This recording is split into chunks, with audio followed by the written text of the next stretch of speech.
Hi there. Today on Typical Books, I want to talk about Splatterpunk Zine. As promised, I'm going to review each one of the special, amazing issues of Splatterpunk Zine that have found their way into my possession. My wonderful husband had picked up a full collection, basically. I already had 5 or 6 issues of Splatterpunk Zine, so now I have a few doubles, not a lot, but yeah, this is irreplaceable in my estimation. So Splatterpunk Zine, if you're not aware, is a zine that is dedicated to the splatterpunk genre. It came well after the initial movement. If you want to know more about the splatterpunk movement, there's a few cool resources. The Extreme Horror Lit Reddit group is really actually very, very fun. There is dlsreviews.com, which reviews every single issue of Splatterpunk and a whole bunch of Splatterpunk, extreme horror, and typical horror fare on a very thorough and very appealing looking website, if I might say.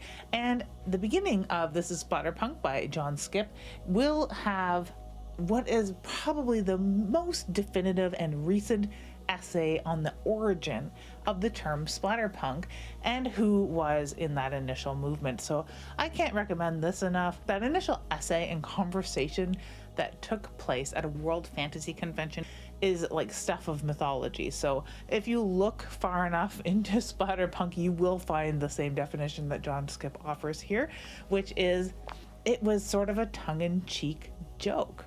You know, to play on the term cyberpunk, why not splatterpunk for what they were doing before and outside of extreme horror and outside of mainstream as a reaction to quiet horror. It was quite the opposite, with a lot of people that were doing this reaction to quiet horror in writing some very punk aesthetic, DIY, shout at the powers that be from the gutters kind of extreme bloody horror that was quite the opposite of what was winning awards at the time. So without further ado, Splatterpunk issue 1, and it is this larger format. A4, I believe, is the paper size.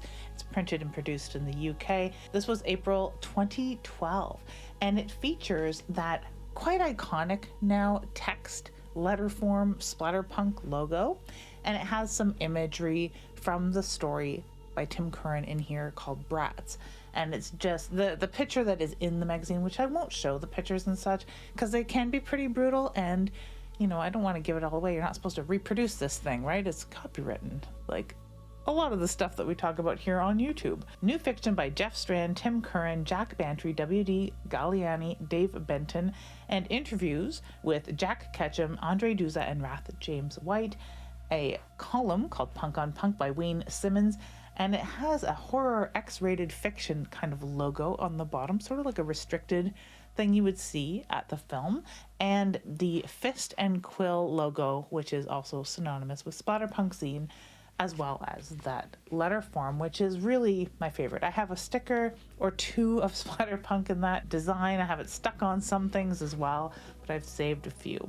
So we start out with the editorial by Jack Bantry, which gives you sort of a rundown as to why this magazine came to exist in the first place. And as you can imagine, Jack Bantry, being a guy that lived in, or lives in the countryside in the UK, had a hard time getting his hands on a lot of extreme horror stuff. So when he was younger, when I was younger too, like it wasn't on every place. You didn't have Amazon to order from. So you had to really rely on what he relied on here, car boot sales, which we don't really have here in Canada. I don't know if you have anything like it in the US, but I mean, a flea market. You know, we have a punk flea market here in Ottawa, which is really similar, the same sort of thing, where you'd find some really off the wall, off the beaten path things. And horror was like that for young Jack Bantry. And he became obsessed and possessed, like we all do, with horror fiction. So it was a really illuminating, wonderful thing to read after years of collecting Splatterpunk for me. So yeah, I really like this. I don't know if it's reprinted elsewhere. There are some anthologies and chapbooks, so maybe Jack has put it in something else. But yeah, it was really nice to see. So we start with that, then secondary essay, Punk on Punk by Wayne Simmons, talking about how gore is good and why gore features and looms large in Splatterpunk and this horror punk idea. really a really fun way to start out this first issue.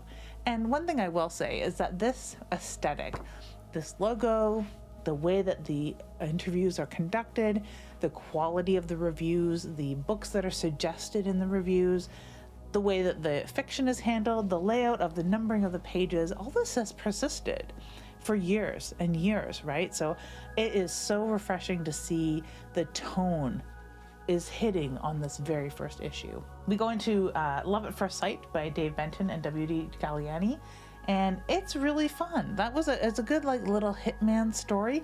It's illustrated quite particularly, and I was very pleased with the illustration, full page illustrations too, and it was a little graphic, not too explicit, or maybe it's more explicit than graphic. Yes, I would say it's explicit. It's an adult story for sure, but yeah, a really great, really strong way to start this out, and the story isn't super short. I see a lot of zines that have a very low word count. This seems to have a pretty robust word count. I'd have to say that's a 3,000 to 4,000 word story, if not a little longer. We have an ad for Escape from Zombie Island, and a very one-page short story called Confession by Jeff Strand, which is also full-page illustrated. Really cute stuff. And apparently, according to the introductory editorial, it was a page filler because somebody dropped out at the last moment. So the editor himself, Jack Bantry, and Jeff Strand both jumped to the occasion and provided a short story. So the interview with Jack Ketchum was really fun. I think this may be before he knew he was ill. It's got to be. Maybe he knew and, was just being that elephant in the room guy as he was in other interviews later on, and avoiding that. Later on, they do have a book recommendation and review for The Woman, so that's pretty fun, and it's just really nice to hear from one of horror's greats in a candid interview among friends. And that's the other kind of strand throughout future editions or issues of Splatterpunk, is that we're all among friends here, and it's just a wonderful way to showcase this specific subgenre, if you will. Tim Curran's Bratz has some full page illustrations as well, and that's what this is taken from. And I should say the illustrations are from Adam Hall and Dan Henk. I think this one at the cover is Dan Henk. I'll double check. But yeah, Bratz is great. It is a children rising up and killing all the old people kind of story. So it is sort of an apocalypse 0-day attack story. Those are my favorites, whether it be vampires, zombies, children, whoever, whatever, 0-day. All of a sudden, panic in the streets stories are some of my favorites, and this was no exception. It was quite brutal. It was quite lovely, and just having that the crux of it happens at like a train or subway station. So it's just a place where there's a pivotal crux amount of people in a city, and all types of people in a city. Really, really great place to stage a 0-day attack story. And I was right, it is Dan Henk that this is taken from the full page illustration, and the rest of the imagery in this is from Adam Hall. So yeah, really lovely stuff. And it's a great feature long form story. So, it's not just this bite-sized drabble stuff and super micro fiction. It's really robust, longish short stories. So I really like that. And an interview with Andre Duza and Rath James White. It's always nice to hear from Rath James White, so that was great. Talking about screenplays for some of his work, and yeah, how them working together. That was really good. At Son of a Bitch by the two of them.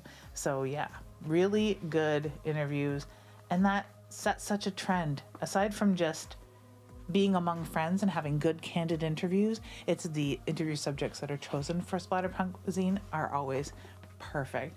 Book reviews, and they're credited to a Dr. Anthropophagus. I'm not sure how you pronounce that word. I know what it means, but I don't know how to say it. And they talk about Dracula's, which I've read, by Jeff Strand, Blake Crouch, Jack Kimborn, and F. Paul Wilson. That was a very interesting Dracula book. The Woman by Jack Ketchum and Lucky McKee, and Wolf Hunt by Jeff Strand, which is one I've not read. I was always like a kind of weird with Jeff Strand stuff, but I really enjoyed Pressure a lot, which they actually talk about in here.